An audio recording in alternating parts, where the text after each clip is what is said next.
Mr. President, there was a long discussion about how long you are going to stay. When are you going to organize elections? How long will the transition last? Do you have an answer to that today? Or do you think it's not the priority? For you, how long will Captain Ibrahim Traore be in charge before organizing elections to step down? I was going to ask you a very important question in return before providing you with an answer. I'm not here to answer questions. That's all right. If today, in 6 months, we decided to abandon the people, you as a very objective man, aware of our situation, what would you say? Now people say, if they're getting results, if they're making some progress, it's because they have the Russians with them. There was Wagner, which has been talked about. Now, we even have the Russians who are going to open their first military base with the Africa Corps. Mr. President, are the Russians helping you? And is their assistance better than that of the foreign armies that were present until now? You know, as far as Burkina is concerned, for example, we have always had relations with Russia. And I can tell you 80% of the equipment that the Burkinabe had was... Today, Mr. President, aren't you afraid for yourself? Afraid?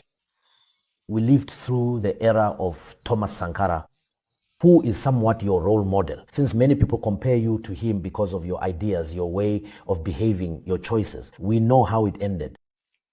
Yes, you are right. And that's the question everyone is asking. And it's actually the phobia of the Burkina people. When they think about it, they're always afraid for me, for my safety. As for myself, I'm not afraid. Which today is hosting a special guest, Captain Ibrahim Traore, Transitional President and Head of State of Burkina Faso. Good morning, Mr. President.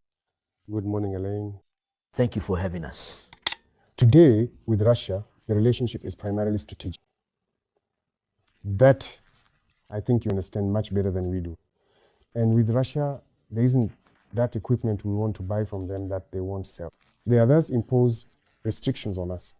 They tell you, you can't buy this. Of course. But the Russians sell you everything you want. Everything we want. Up to this very moment, as I speak to you, they are blocking us from getting licenses for certain aircraft. There are types of weapons they will never sell us. And how do they explain these restrictions to you? That's what I have to ask. Where is the friendship? What do they want? There are many countries, the Russians, the Chinese, the Turks, the Koreans, and so on. There are no restrictions. With Iran, whatever we want, they'll provide it for us. If we can pay, we pay.